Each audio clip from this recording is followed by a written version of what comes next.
What's going on, guys? Doing another video today, guys. We're going to be going through and just some standard Scareclaw combos. We're going to focus on more pure Scareclaw combos.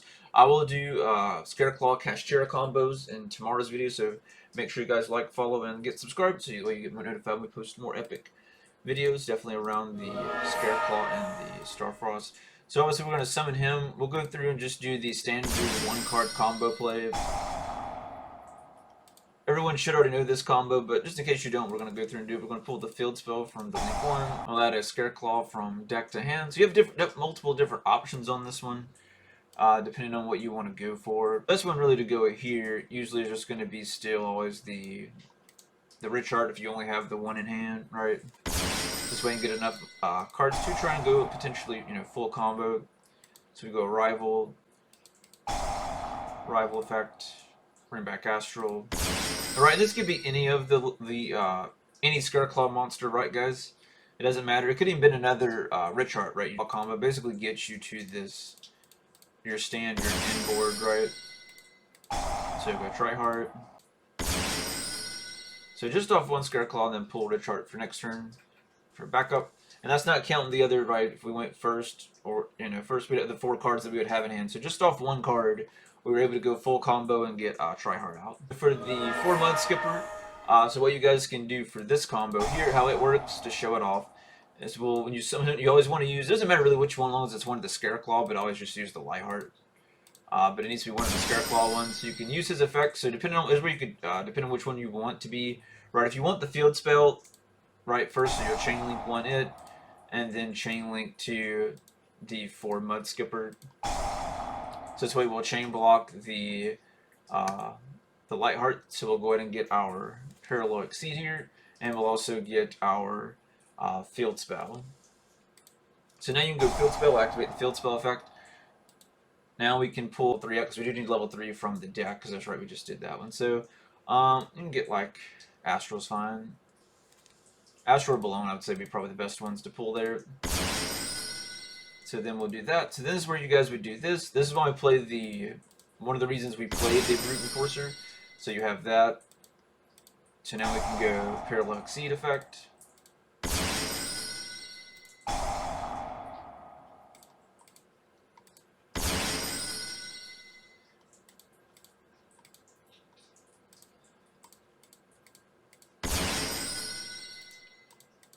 And then same thing here.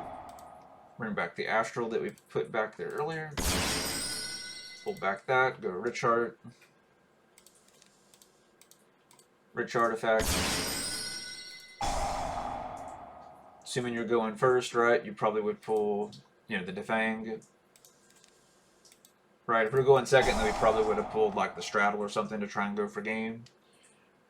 Or the Arrival. So that's how you combo with the Formud skipper package, in my opinion. That's the best way to go through. So we started out with 1 card, so we end up plus 5 cards. That's how you plus 5 card combo with that. Alright guys, so we're going to do a test hand with this. So we're going to pretend we're going second, because I always pretty much go second with this deck, depending on how you want to build. With my versions, you can go really first or second, but I prefer just to go second with the deck. So this is what we got. So we have Reasoning, so we'll go ahead and activate Reasoning first. Most people usually declare like 4 or 8. We'll declare 4. That's what most people are going to check, because they have no idea what you're playing, so they're going to guess the standard 4 or the 8. Or with Cashtira being really known, they'll probably guess 7. So that would be probably, what they could have guessed. One of those numbers are more than likely it. So our Acro will hit the field. We'll go ahead and activate our Defang. We don't want to chain anything.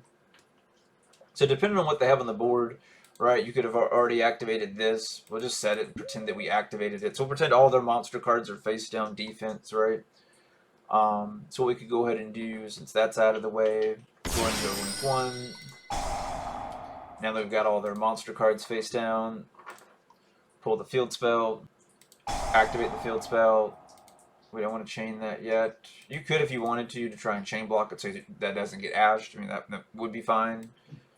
But if you do that, we'd need to pull another level. We would need another level 3 since we don't have one in hand. So you would be forced to pull a 3 here instead.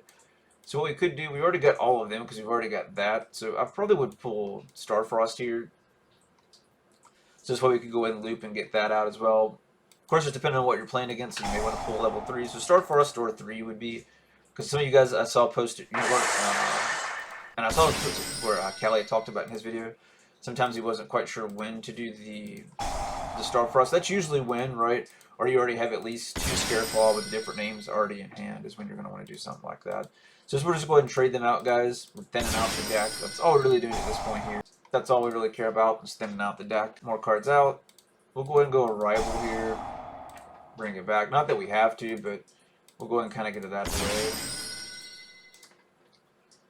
Alright, and we still have a normal summon for turn. We'll go and we'll special summon in this case. Normally you could have just normal summoned it for turn, would have been fine, because right, there are cards in the defense, but if I don't do it because of the emulator, right, we have to special summon, so just keep that in mind. And if you were actually doing this, I probably just would normal summon it, in this case. So we're going to go ahead and activate his effect.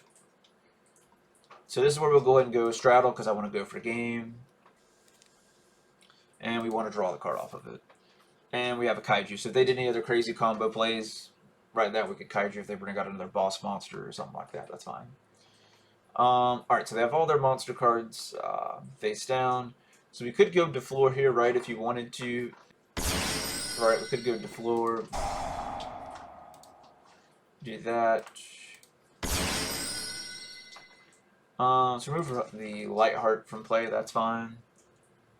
And that's basically what we would do from here, guys, is really just do that.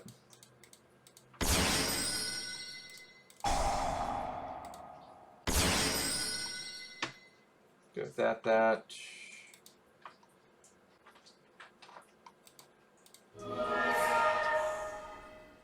And then if we wanted to keep doing, right, if you've already used, like, the negate and stuff like that, so if they forced us out with our negate, like, maybe they tried to Nibiru us or something, right, then you could go ahead and, go ahead and do it again.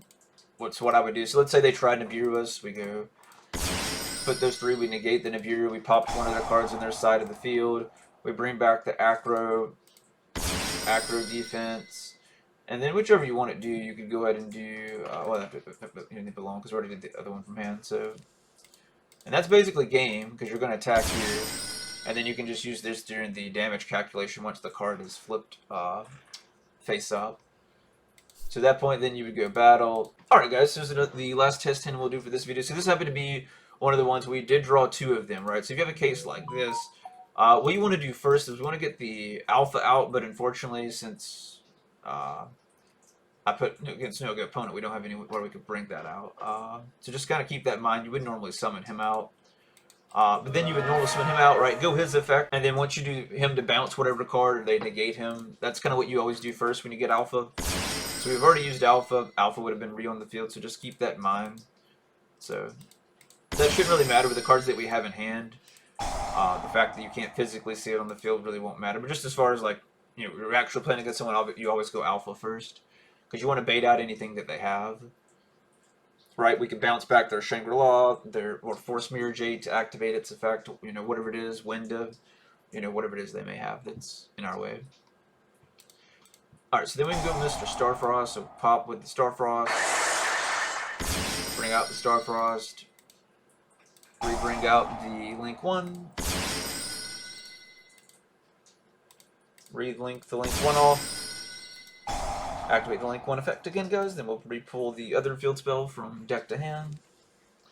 And then we'll just go here, just standard plays. That. And like I said, assuming we go in second, right, we're assuming we're going for a game. So this is usually where I like to, you could either go Arrival or Straddle. We already drew all of them and then we'll kind of hit the field, so Straddle's going to be really your best pick here. And then Book of the Eclipse. We shouldn't need it, plus it kind of hurts us at this moment. But a good backup card if something does go wrong, so that's fine. So to floor, if we have the negate now. Yeah, it's very hard to click things with this emulator. It's definitely takes some getting used to. These 7, which is perfect because it helps fix a lot of the issues with the deck. So this way, normally a lot of times you just win it on 2, but really all you need is 2 for OTK. For OTK, guys, all you ever need is just the Triheart, Balone, and the Astral. All you need is just these 3 for game, and then the Straddle. That's all you need for game. And just when in doubt, that's all you need. Banish. We'll banish the Acro is fine because we got multiple of them in grade. And then you just go battle and you go game, right? The Starfrost from deck to hand. Usually, like I said, you want to do it when you have. You'd only do it when you have at least 2, or definitely 3 Scareclaws in hand. Then you could afford to pull the Starfrost. Other than that, you're going to use it to always pull the Rich Heart. Or if you don't have any level 3s, you're going to use it to pull level 3 because you always need the level 3 for the tryhard effect. So if you didn't get any level 3 for some reason in hand, you're always going to use the field spell to pull a level 3. Alright. But that'll do it for this one, guys. Appreciate love and support. Make sure you like, comment, subscribe, and I'll see you in the next one.